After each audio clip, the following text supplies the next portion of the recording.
and welcome back to From the Ground Up. I'm Bianca Miller-Cole, and today we're going to be talking about sharing the business story on YouTube.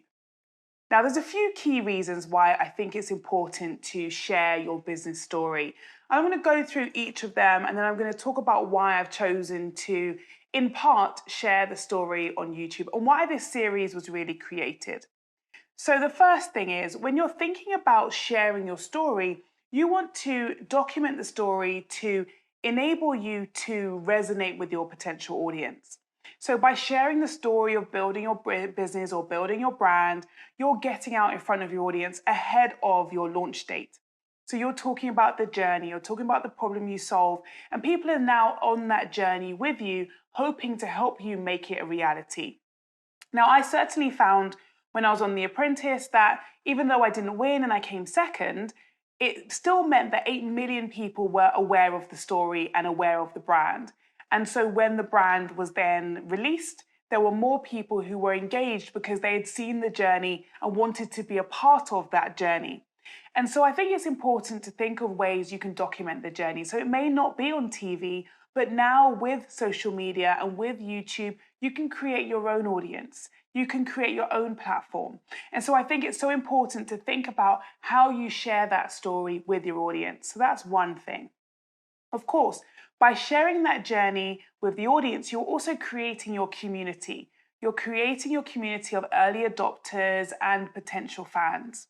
Now, that early adoption is really important because, of course, you want those people who are buying into the journey to then be your first customers, the first people who may decide to pre-register before the product is even available. Another great reason, as I say, it has multiple uses, is, of course, because often what happens is you share the journey once it's successful. Right? You get on this journey, you don't share anything because it goes up and down, and look, business happens like that. I've had ups, I've had downs, everyone has it, right? But you then share the success. Like once you're successful, everyone wants to know, how did it happen? How was it? What did you do? But actually, sometimes you don't remember everything that you did, what steps you took, the good, the bad, the ugly times. And so by documenting the journey, you're bringing everyone along the journey with you.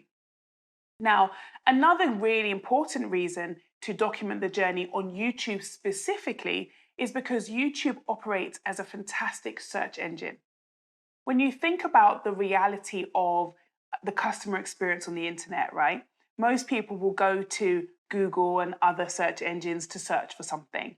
They'll also go to YouTube to search for something. And if they do go to Google, because of the way that the two brands are essentially the same and intertwined, YouTube comes up. So you can think about really clever ways to make sure that your documenting of the process of starting the business now is shown on YouTube and therefore appears in the search engine. You can make sure that the keywords that you're using in the titles are really keyword centric, that the descriptions are keyword centric, and so on.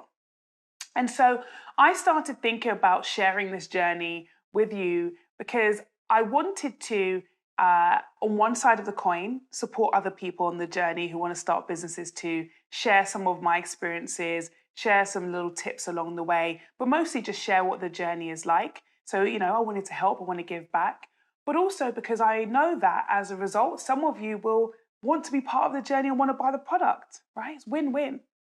So I want you to think about how you choose to document this journey. The journey you're on right now, where would you like to share it? Is it YouTube? Is it on other social media pages?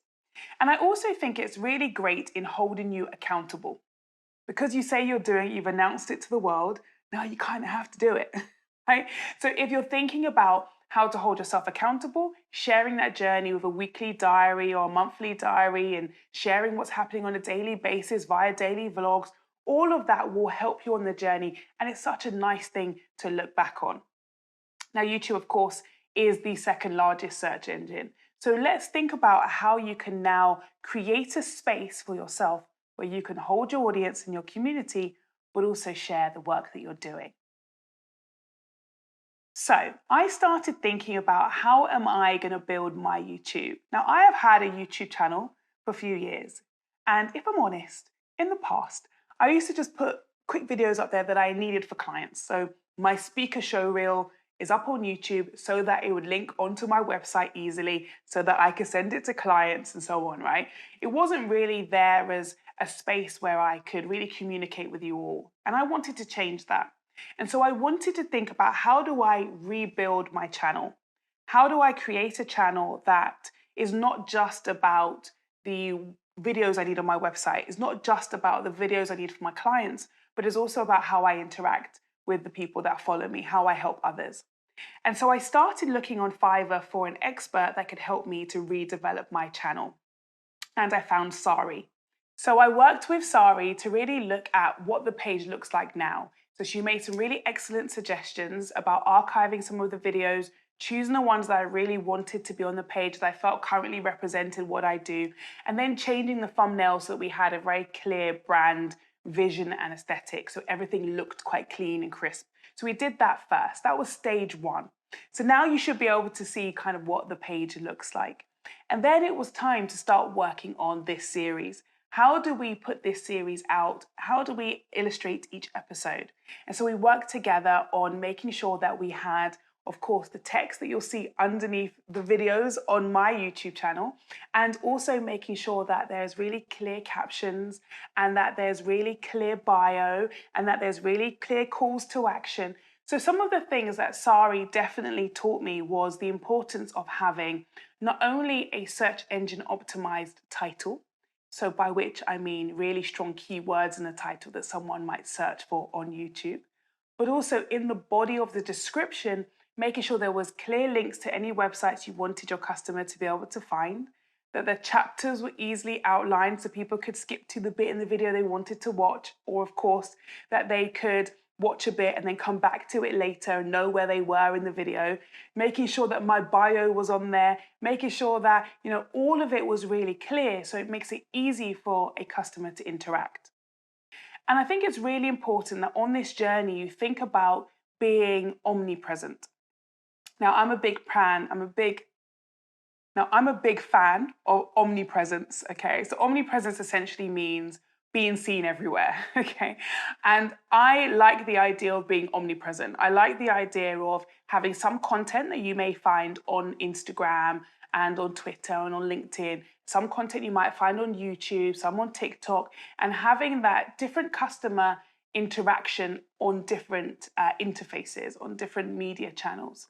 And so it's about thinking, how do I build the brand story without, of course, spreading yourself too thin? So I want you to think about how you're going to build your brand story. How are you going to share your brand story with the world? What platform would you choose? Now, of course, the reason why YouTube is relevant is not only because of the fact that it is so great for search engine optimization, but also because it can be monetized. Should your channel take off and lots of people start watching your fantastic videos, not only may they buy your product, but they may also be watching you and subscribing to you. And of course, that can then create some additional revenue streams. And I like additional revenue streams, okay? So make sure you're thinking about how you can rebrand an old page, if you have an old page, or if you need to start a new page, what does that new page look like? And do you need someone like Sari to help you to really build that brand identity and build that page in a way that is going to engage your consumer and your customer? So here is the checklist. Think about how you want to share your brand story. And I'm not just talking about on the website via the About Us page and so on. I'm talking about how you want to share the journey of creating your brand. Because beyond you creating the brand, there will also be other stories that come into play. So customer reviews, that's part of the brand story. Your first customer unboxing video, that's part of the brand story. Well, where are you going to house all of this?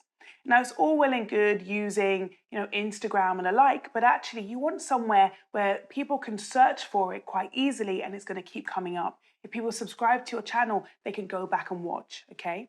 So think about how you're going to share that brand story and journey. I also want you to think about whether you need someone to help you with that process. Now, as I say to you, and I've said it before and I'll say it again, I know quite a lot about a lot of things, but I don't know everything about everything, okay? And so it's so important to find the right expert to help you to build your brand and bring it forward. And so I was so happy to be able to get Sari on board to help me with building and rebuilding that channel, to put the videos up every week, to make sure they're out on time, to make sure they have all the right features and characteristics and the subscribe here button and the like there button and so on. So think about the people you need to help you along the journey to creating your YouTube channel and building out your journey. And remember, of course, that the whole point of building the story and building the channel is that you can then steer customers in the right direction. So do you need to have links underneath so that customers can then go and buy from you, can follow you on other platforms and so on? Think about how you want to communicate your brand story to your end consumer and how you're going to get your community on board with you. Now, if like me, you're thinking about building your dream team, make sure you head on over to Fiverr, have a look at my Fiverr homepage where you will see the team that I'm building for my brand new business. But of course, share with me below how you're getting on. And I'll see you next week.